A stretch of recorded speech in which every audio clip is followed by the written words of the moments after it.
Bonjour à toutes et à tous, on commence tout de suite par la première valeur qui retient notre attention dans l'actualité avec AXA qui finalise la cession de ses activités britanniques de gestion de patrimoine international. L'assureur annonce avoir conclu un accord avec Life Company Consolidation Group pour la cession des activités d'AXA Life Europe Limited, activités dont la distribution et l'administration étaient gérées par l'île de Man.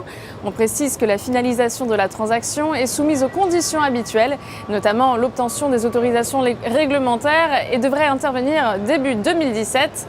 Les analystes de l'Obsa sont haussiers sur la valeur et visent des cibles à 21,50 € et 23,15 €. Dans l'actualité également, on s'intéresse à Engie qui dément la fermeture de sa centrale à charbon d'Hazelwood. Le groupe a déclaré n'avoir pris aucune décision au sujet de l'avenir de sa centrale australienne, malgré un article dans Les Échos évoquant la fermeture du site. Cette centrale, située à l'est de Melbourne, est considérée par les associations environnementales comme l'une des plus polluantes au monde. Engie, qui a récupéré cette centrale en 2010 lors de l'achat d'International Power, a déjà annoncé qu'elle considérait la fermeture comme une partie de son plan lui permettant de s'écarter des centrales à charbon. Les analystes de l'Obsa sont baissiers sur la valeur et visent des cibles à 12,34 € et 12 €.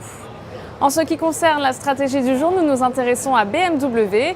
Graphiquement, le titre progresse après avoir effectué un pullback sur la borne haute du canal baissier qu'il a franchi le 11 octobre.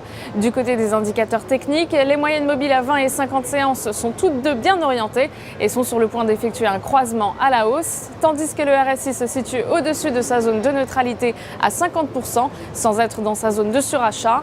Ainsi, tant que 72 € reste support, une poursuite de la progression est attendue en direction des 85,10 € et 89,70 €.